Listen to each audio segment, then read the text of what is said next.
En revanche, avant qu'on ne se quitte, puisque je vous les ai promises, quelques phrases que certains d'entre vous m'ont envoyées d'ailleurs. Et je commence par celle-là. Ça a trait, puisque je m'y attarde toujours et qu'on ne saurait trop le faire, puisque c'est par là que ça a commencé, hein, la sauvagerie.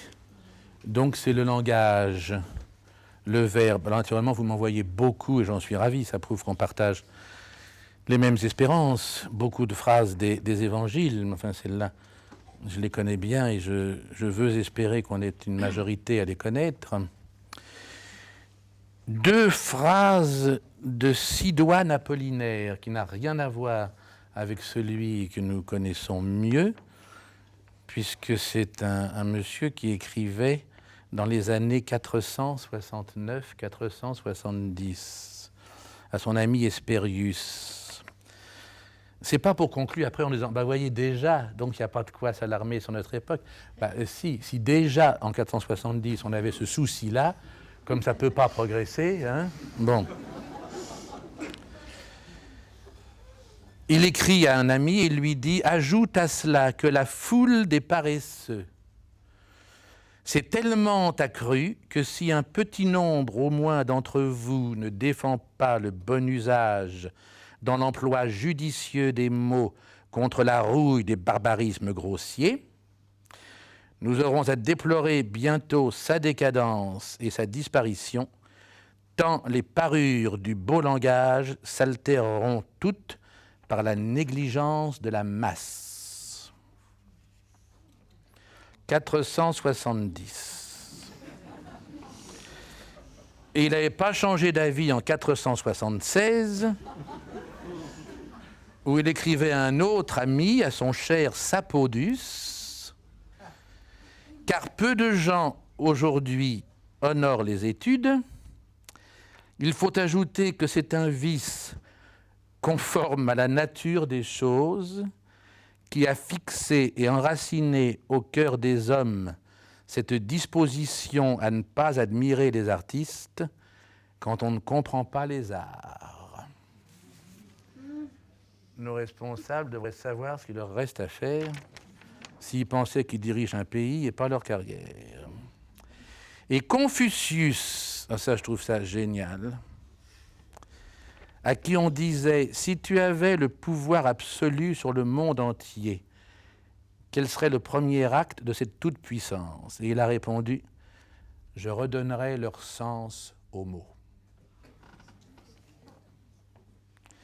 Et Albert Camus, qui n'est pas tout à fait la même chose que Confucius, je veux dire, a dit « Mal nommer les choses, c'est ajouter au malheur du monde. » Quant à Rivarol, il ne faut pas faire grincer les ressorts de la langue. Et puis, dans un autre genre, Tristan Bernard, mais ça marche avec, disait, il y a des gens qui croient connaître le français parce que c'est la seule langue qu'ils parlent.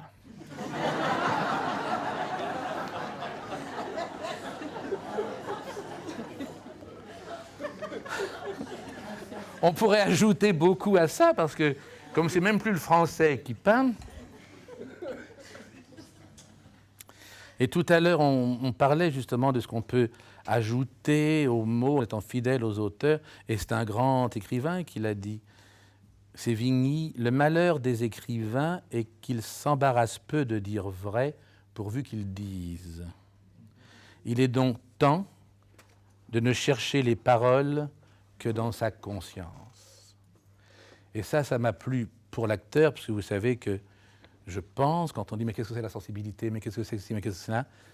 puisqu'on n'éprouve pas le sentiment, alors quand on pense à l'autre, c'est un surcroît de conscience. C'est pourquoi il faut d'abord avoir une conscience corporelle par sa maîtrise, puis après, c'est cet examen de conscience qui fait qu'on se met à la place de l'autre et qu'on imagine ce qu'on éprouverait dans telle situation si on avait ce caractère-là, etc.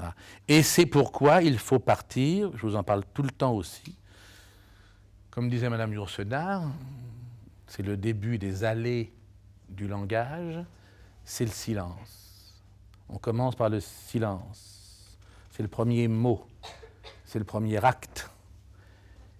Et Supervielle a écrit « Le silence en sait plus sur nous que nous-mêmes ». Je pense que c'est à profondément méditer. Et puis je les ai mises, je vous les donne, parce que c'est un peu ce que je leur souhaite aussi. Saint Anselme a dit « Je ne cherche pas à comprendre pour croire, mais je crois pour comprendre ». Je pense qu'il y a plus de gens qui auraient la foi s'ils s'y prenaient de cette façon-là.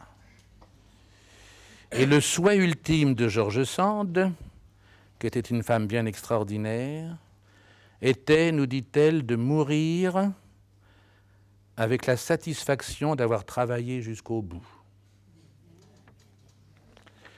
Alors, fort de ça, je leur ai dit l'autre jour d'ailleurs, bien que ce soit de Wagner, qui n'est pas tellement ma tasse de thé, mais il a dit un jour cette chose extraordinaire, je travaille pour ceux qui ressusciteront.